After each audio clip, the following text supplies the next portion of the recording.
Tanda kehabisan umur. Ada yang bisa jawab? Memang kita tahu kapan habis umur kita ya? Saya kasih tanda. Kalau terjadi hal itu berarti habis umur. Dan Allah ikatkan dua, tidak bisa diperpisahkan. Kalau habis rezeki, habis umur. Kalau masih ada rezeki, masih ada umur. Berarti selama punya umur, jangan takut rezeki, sudah dijamin. Ada seorang bapa sakit di rumah sakit. Lama cerita itu kejadian. Sakit parah, saking parahnya sakit, pingsan, koma 3 hari. Habis 3 hari, tiba-tiba bangun. Bangun, qadarullah bangun. Bahkan bangun sehat. Sambil doktornya pun heran, keluarga, kok ada apa? Sambil mereka senang, bahagia, ayah kami sehat. Sehat, malah duduk, biasa-biasa aja. Pak sakit? Enggak. Malah dia pingin bawain nasi padang katanya. Minta nasi padang. Dibawain nasi padang.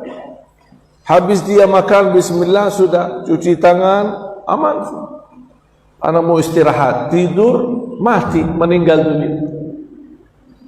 Allah bangkitkan dari koma karena rezekinya belum selesai. Makanya malaikatul maut masih bertahan, dah boleh cabut nyawanya dulu. Karena masih ada nasi padang belum makan. Begitu dia makan, kata Allah sama malaikatul maut, sekarang cabut nyawanya. Sudah habis rezekinya. Lan tamuta nafsun. Apa kata Rasulullah? Lan tamuta nafsun. Lan, tidak akan. Lan tamuta nafsun hatta tastawfi rizqaha wa ajalaha.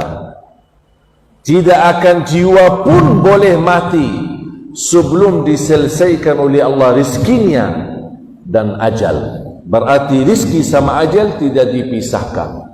Habis rizki, habis ajal. Masih ada rizki, masih ada umur. Makanya jangan stres soal rizki. Selama masih punya umur, dijamin rizki. Terus lanjut. Sungguh pada kata yang demikian terdapat tanda-tanda besar Allah bagi kaum yang berpikir. Yang menarik ujung ayat itu, surat Az-Zumar ayat 42, yang menarik di ujungnya kalimat yatafakkarun. Bukan inna fi dzalika laayatin liqaumin yu'minun, liqaumin yattaqun, liqaumin ya'lamun. Tidak ada. Yatafakkarun. Kalimat ini yang paling pas untuk diakhiri ayatnya. Semua ayat Al-Quran tidak sembarangan terpilih kalimatnya. Yattaqun berbeda maknanya, ya'lamun berbeda lagi, yu'minun berbeda. Betul-betul ujung ayat sama dengan isi dari awal ayat. Makanya Allah Subhanahu wa taala mengakhiri ayat itu, inna fi dzalika laayatin liqaumin yatafakkarun. Sesungguhnya kejadian setiap malam itu tanda kebesaran kami bagi kaum yang berfikir. Pertanyaan saya, pernah enggak kita berfikir setiap malam mati? Pernah kita berfikir tidak? Angkat tangan. Bu, angkat tangan. Angkat tangan semua. Angkat tangan, Bu. Taruh di atas kepala. Cuba mohon periksa, ada otak tidak? Ya jangan-jangan selama ini karena tidak pernah berfikir, jangan-jangan tidak ada otak. Karena otak tambat berfikir. Ada enggak otak? Ada, yakin. Saya kalau boleh usulkan, selepas acara ini ke rumah sakit dulu, ketemu Pak Dok, sampaikan. Pasti doktornya tanya, keluhannya apa? Alhamdulillah Pak Dok, tidak ada keluhan. Saya datang beriksa kepala saya, mau tahu ada otak atau tidak. Allah berikan nikmat otak untuk difikirkan, berfikir. Dan menurut saya kejadian setiap malam itu fantas difikirkan. Barangkali melalui ibadah tafakkur, mudah-mudahan kita bisa sadar setiap malam menghadapi kematian. Berarti Bapak Ibu, umur yang hakiki, yang sesungguhnya cuma 1 hari. Bukan 70 tahun, bukan 60 tahun, bukan 80 tahun. 1 hari. Hari ini hidup. Manfaatkan, wallahi mahal, sangat berharga.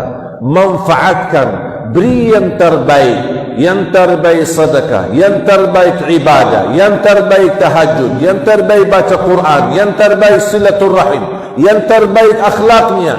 Karena umurmu hari ini belum tentu hidup sampai besok.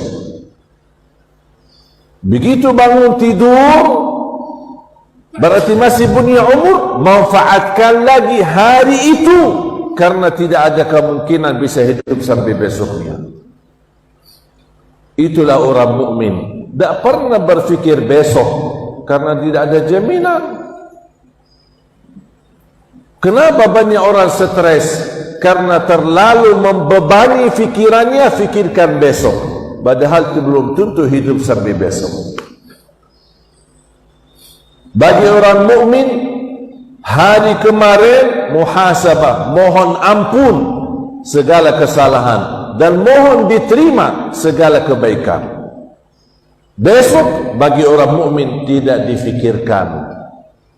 Aku aja belum hidup sampai besok, buat apa saya fikirin? Yang boleh difikirkan hal yang terjadi, hal yang ada. Hal yang belum ada, kenapa difikirkan? Itu yang membuat banyak stres. Dan hidup kita adalah hari ini.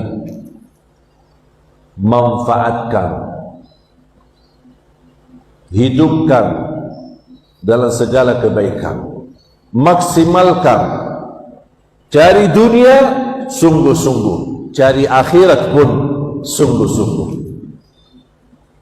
Islam tidak melarang kita cari dunia, Islam tidak melarang kita menjadi orang kaya raya, tetapi kita harus menyesuaikan, adil, minimal seimbang. Urusan dunia dan urusan akhir. Jangan sampai kita terlalu urus dunia, akhirnya terlupa urusan akhirat. Faham Bapak Ibu? PR, pulang ke rumah, fotokopi ayat yang tadi, surah Az-Zumar ayat 42. Fotokopi ayatnya, fotokopi terjemahannya, simpan di dinding kamar. Setiap hari masuk keluar, tolong diperhatikan. Ya Allah, kalau nyawaku dipertahankan, ya Allah mohon dirahmati. Kalau nyawaku dilepas, mohon ya Allah dijaga sebagaimana dijaga hamba-hamba yang saleh. Itu yang menjadi prinsip dan ajaran kami kepada semua anak-anak santri kami. Bagaimana kita kontak dan mempersatukan antara doa dan Quran, antara hadis sama Quran, mana doa yang perlu kita selalu sadari dan kita ingatkan menjadi pelajaran. Jadi target kami bukan hanya hafal Quran, pertama bagaimana memperhatikan bacaan yang benar, hafalan yang kuat dan sesuai bacaan Nabi Muhammad sallallahu alaihi wasallam.